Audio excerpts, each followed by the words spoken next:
দুনিয়ার মানুষ দুনিয়ার মোহে পড়ে, দুনিয়ার পিছে পড়ে, লোভে পড়ে মানুষ ব্যস্ত হয়ে গেছে। মানুষ চিন্তা করতেছে আমাকে আর ঠেকায় কে, আমাকে আর ঠেকায় কে। এমন অবস্থা শুরু হয়ে গেছে। এক রাজা, 1 মিনিট একটা গল্প করি। এক রাজা মশাই বলতেছে আমার রাজ্যে স্ত্রীর ভয়ে কে কে বাড়ি পরিচালনা করেন, একটু যদি আসতেও আমার বাড়িতে এসে তাদেরকে আমি 1 টাকার আপেল দিব। আর যে স্ত্রীর ভয় করে না, স্বামী নিজেই পরিবারকে চালায়, এমন একজন মুজাহিদকে, শক্তিশালীকে, বীর পুরুষকে আমি একটা ঘোড়া দান করব। কি করব? ঘোড়া দান করব। রাজামশাই মন্ত্রীকে বলছে অ্যালাউন্স করে দাও। গোটা মহল্লায় অ্যালাউন্স করে দেওয়া হলো। যখন অ্যালাউন্স করা শেষ হয়ে গেল, এমন সময় সকল পর্যায়ে এসে বলতেছে আমরা স্ত্রীর কথাই চলি। স্ত্রীর কথাই চলার কারণে একটি করে আপেল নিচ্ছে আর চলে যাচ্ছে, একটি করে আপেল নিচ্ছে আর চলে যাচ্ছে। শেষ মুহূর্তে একজন এসে বড় বড় গোফওয়ালা, কি আলা, বড় বড় গোফওয়ালা মশে তাও দিচ্ছে আর বলতেছে রাজা মশাই আমি বউকে ভয় পাই না, আমি বউয়ের ভয়ে চলি না, বউ আমার কিছুই করতে পারবে না। ঠিক আছে, তুমি যখন বীর পুরুষ, তুমি আমার ঘোড়া শাল থেকে যে ঘোড়া তোমার পছন্দ হয়, তোমার পছন্দ মতো ঘোড়াকে তুমি বাছাই করে এখান থেকে নিয়ে যাও। তিনি তখন কি করলেন, এইখান থেকে সুন্দর একটা কালো ঘোড়া নিয়ে ঘরের দিকে রওনা করলেন।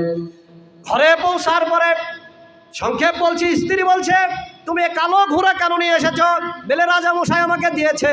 বলে না, কালো ঘোড়া অশুভ লক্ষণ, এই ঘোড়াটা ভালো নয়, এই ঘোড়াটা তুমি ফেরত দিয়ে একটা সাদা ঘোড়া নিয়ে আসো। যখন সে রওনা করতে শুরু করেছে, আর শুরু করার পরে রাজামশাইয়ের দরবারে গিয়ে বলছে ইয়া রাজামশাই আমি কালো ঘোড়াটা নিব না, কারণ আমার স্ত্রী বলেছে কালো ঘোড়াটা অশুভ অলক্ষণীয়, এই জন্য আমি কালো ঘোড়াটা নিব না। আমাকে যদি আপনি সাদা ঘোড়াটা দেন তাহলে আমি নিয়ে চলে যাব।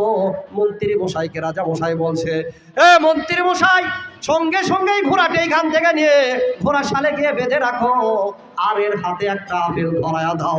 কি দিবে? একটা আপেল ধরায়া দাও। সঙ্গে সঙ্গে চলে গেল। মন্ত্রী মশাই এখন রাজা মশাইকে বলছে ইয়া রাজা মশাই, আপনি যদি 5 কেজি করে চাউল দিতেন পর্যাকের অনেক লাভ হতো, একটি আপেল না দিয়ে। আজান হচ্ছে না। وكنتم على شفا حفرة من النار فانقذاكم منها كذلك يبين الله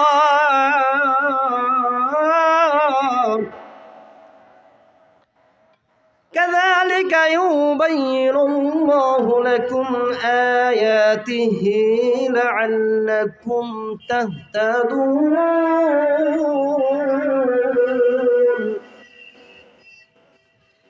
আল্লাহ পাক রব্বুল আলামিন, আল্লাহ সেখান থেকে তোমাদেরকে বাঁচিয়ে রেখেছেন। যে অগ্নিকুণ্ডের কিনারে তুমি দাঁড়িয়েছিলে, আল্লাহ তাআলা তোমাকে সেখান থেকে ফেরত নিয়ে আসে। তোমরা একদিন শত্রু ছিলে, একে অপরের শত্রু ছিলে, পরস্পর তোমাদেরকে আল্লাহ তাআলা ভাই বানিয়ে দিয়েছেন। পরস্পর তোমাদেরকে ভাই বানিয়ে দিলেন, হৃদয় জুড়িয়ে দিলেন, এবং অগ্নিকুণ্ডের কিনার থেকে তোমাদেরকে সরে নিয়ে এসে তোমাদের বাঁচিয়ে দিলেন। এইখানে আল্লাহ তার নির্দেশ প্রকাশ করে যাতে তোমরা হৃদয় বান লাভ করো। সূরা আল ইমরান 103 নম্বর আয়াত। আল্লাহ তাআলা আমাদেরকে বাঁচানোর জন্য কোরআন দিয়েছেন। কি দিয়েছেন? কালামুল্লাহ দিয়েছেন, যার হুকুম না মানলে কোনো লাভ হবে না, এমন একটি কিতাব দিয়েছেন যার হুকুমে আজকে আমাদের চলার কথা মুসলমানদের। আর মুসলমানরা চলে বাংলার আইনে। যে আইন বাংলাদেশে পাশ হয় সেইটাতে বাংলার মানুষ চলে। এইটা কি ঠিক? এইটা কি ঠিক? বাংলার মানুষ, বাংলার বানানো, বাংলার তৈরি কোনো আইনে চলতে পারে না। কথা বলেন ঠিক কিনা? কারণ বাংলার মানুষ চলবে, ইমানদারের একটাই দাবি, সেটা হলো কোরআনের আইন। কিসের আইন? কোরআনের আইন। সারা জীবন যদি আওয়ামী লীগ ক্ষমতায় থাকে আমার কোনো ক্ষতি নাই, আমার কোনো লাভ নাই। সারা জীবন যদি বিএনপি ক্ষমতায় থাকে আমার কোনো লাভ নাই, আমার কোনো ক্ষতি নাই। সারা জীবন যদি জামাত ক্ষমতায় থাকে আমার কোনো লাভও নাই, ক্ষতিও নাই। সারা জীবন যদি জামাত নয় জাতীয় পার্টি ক্ষমতায় থাকে আমার কোনো লাভ নাই, ক্ষতিও নাই। ইসলামী আন্দোলন চরমানাই তাবলিগ পাবলিক যেই ক্ষমতায় থাক আমার কোনো ক্ষতিও নাই, লাভও নাই। আমি কেন প্রচার করতে আসি নাই, কথা একটাই, যেই ক্ষমতায় থাক সারা জীবন থাক আমার কোনো আপত্তি নাই। আপত্তি একটাই, সেটা হলো কোরআনের আইন দিয়ে দেশ চালানো হোক। আল্লাহু আকবার। কারণ কোরআনের বিরতি আর কোনো দল মত নির্বিশেষে কোনো লাভ হবে না। কোরআনের বাহিরে চললে আপনাকে বিপদে পড়তে হবে।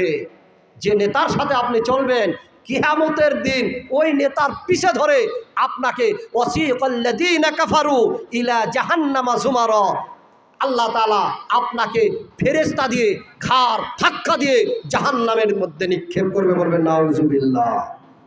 বুঝে আসছে কথা?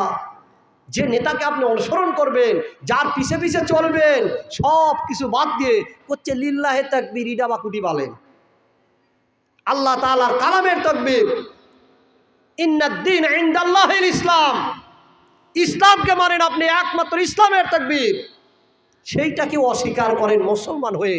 আপনার কি কলিজার ভিতরে একবারও কাঁপে না? আপনি কি মুসলমান নয়? মুসলমান ঘরের সন্তান নয়?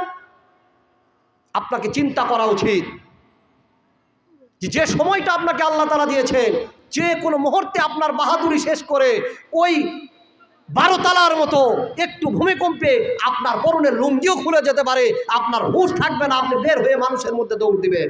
কথা বলেন ঠিক কিনা? লুঙ্গি খোঁজার সময় হবে না, এইরকম হতে পারে। হচ্ছে না ভাই, হচ্ছে না, হচ্ছে না। কিছুদিন আগে এক দেশে ভূমিকম্প হয়ে কি অবস্থা, কি অবস্থা! 3টা বিল্ডিংয়ের মালিক, 3টা রুটির মালিক নয়, 3 মিনিট পরে 3টা রুটির মালিক নয়। আর সেই মানুষের কি ঝাড়ি! আজকে ফিলিস্তিন গাজার উপরে যারা হামলা করছে, আপনারা দেখছেন যে গাজার উপরে এমনভাবে হামলা করা হচ্ছে, হসপিটাল, মাদ্রাসা, শিশু, মক্তব, মসজিদ কোনোটাকে ছাড় দেওয়া হচ্ছে না। ভয় লাগে না একটু? আল্লাহ তাআলার ভয় নাই? আপনাদের উপর যদি এরকম গজব আসে তখন কি করবেন? আল্লাহ তাআলা সবাইকে সঠিক বুঝ দান করুন। সকলে বলে আল্লাহুম্মা আমিন। যে আলোচনা করছিলাম বাদশার দরবারে, মন্ত্রী এখন বলতেছে, বাদশা মশাই, প্রজাদের যদি 1 করে আপেল না দিয়ে 5 কেজি করে চাউল দেওয়া হতো তাহলে প্রজারা শান্তিতে কয়েকদিন খেতে পারত। আপেল খেয়ে কি হবে? করছে দেখো এইটাও আমার স্ত্রীর বুদ্ধি, আমাকে 1 করে আপেল দিতে বলেছে। বলছে ঠিক আছে রাজা মশাই, তাহলে 1টি আপেল কাটে আপনাকেও দেই, আপনিও বসে থেকে খান। বুঝে আসছে কথা? আপনার হাতে আপেল ধরে দিয়ে সব কিছু লুটে মুটে খায়া শেষ করবে, আপনি বুঝতেই পারবেন না। 1 আপেলে তো আপনার সব শেষ, 1 আপেলে আপনার সব শেষ। সামনে নির্বাচন, এই চায়ের আড্ডায় বসে আপনি এমন চা আমার দিকে চায়া থাকে, হুজুর কি দিশা, চা পেলে ওর দিকে তাকে থাকে, চিন্তা করতে পারেন আপনি। করছে চা আমার দিকে চায়া থাকে, হুজুর না খেলে সমস্যা আছে।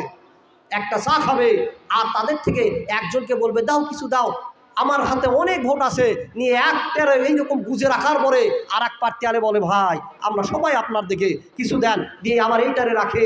আল্লাহ তাআলা এদের কি করবেন? সবার থেকে নাই, একজনের থেকে নিলে হয়, দিনে একজনের থেকে নিচে একজনের পিছিয়ে আছে না, সবার থেকে নিয়ে সবার কাছে খাবে, গুণ গাবে এমন এক জায়গায়। আল্লাহ তাআলা এদেরকে সঠিক বুঝ দান করুন। সকলে বলে আল্লাহুম্মা আমিন। বাকি আলোচনা নামাজের পরে হবে ইনশাআল্লাহ। ওয়া মা তৌফিক ইল্লা বিল্লাহ। আসসালামু আলাইকুম ওয়া রাহমাতুল্লাহি ওয়া বারাকাতুহু।